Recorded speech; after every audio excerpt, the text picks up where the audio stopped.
പാചകവാതക വിലവർദ്ധനവിൽ പ്രതിഷേധിച്ച് സംസ്ഥാനത്ത് ഹോട്ടലുകൾ അടച്ചിട്ട് പ്രതിഷേധം.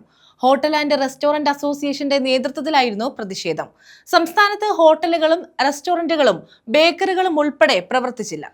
പാചകവാതക വാണിജ്യ സിലിണ്ടറുകളുടെ വില വർദ്ധിപ്പിച്ചതിൽ പ്രതിഷേധിച്ചാണ് സംസ്ഥാനത്തെ ഹോട്ടലുകൾ 24 മണിക്കൂർ അടച്ചിട്ട് പ്രതിഷേധിച്ചത്.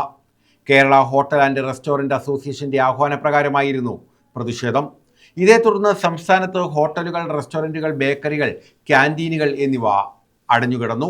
വാണിജ്യ പാചകവാതക സിലിണ്ടറിന്റെ വില വർദ്ധിപ്പിച്ച നടപടി പിൻവലിക്കണമെന്നാവശ്യപ്പെട്ട സംസ്ഥാന വ്യാപകമായി പെട്രോളിയം കമ്പനികളുടെ ഓഫീസുകളിലേക്കും കേന്ദ്ര സർക്കാർ സ്ഥാപനങ്ങളിലേക്കും പ്രതിഷേധ മാർച്ചും ധർണയും നടന്നു. അസോസിയേഷന്റെ ഭാഗമല്ലാത്ത ഹോട്ടലുകളും റെസ്റ്റോറന്റുകളും തുറന്ന് പ്രവർത്തിച്ചു. നിയമസഭാ തെരഞ്ഞെടുപ്പുകൾക്ക് പിന്നാലെയാണ് എണ്ണ കമ്പനികൾ വാണിജ്യ പാചകവാതക സിലിണ്ടർ വില കുത്തനെ കൂട്ടിയത്. ഇതോടെ ഹോട്ടലുകളും റെസ്റ്റോറന്റുകളും പ്രതിസന്ധിയിലായി. പശ്ചിമേഷ്യൻ യുദ്ധത്തെ തുടർന്ന് LPG വിതരണത്തിലെ നിയന്ത്രണം മൂലം സംസ്ഥാനത്തെ ഒട്ടേറെ ഹോട്ടലുകൾ അടച്ചിട്ടിരുന്നു. ഇതിനിടെയാണ് വാണിജ്യ സിലിണ്ടറുകളുടെ വിലക്കയറ്റം. 19 കിലോ വരുന്ന വാണിജ്യ സിലിണ്ടറിന് ഒറ്റയടിക്ക് 993 രൂപയാണ് വർദ്ധിപ്പിച്ചത്. ഇതോടെ വാണിജ്യ സിലിണ്ടറുകൾക്ക് 4 മാസത്തിനിടെ 1444 രൂപയുടെ വർധനവുണ്ടായി.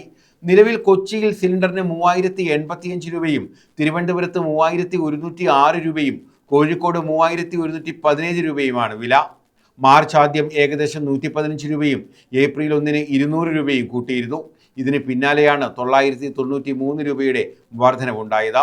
സംസ്ഥാനത്ത് ഭൂരിപക്ഷം ഹോട്ടലുകളും റെസ്റ്റോറൻറ്റുകളും അടഞ്ഞുകിടന്നു. കൊല്ലം ജില്ലയിലും ഹോട്ടലുകളുടെ പണിമുടക്ക് പൂർണ്ണമായിരുന്നു. ചവറയിൽ ഉൾപ്പെടെ വിവിധ സ്ഥാപനങ്ങൾ അടഞ്ഞുകിടക്കുന്ന കാഴ്ചയായിരുന്നു ഉണ്ടായിരുന്നത്. News bureau, Chavara.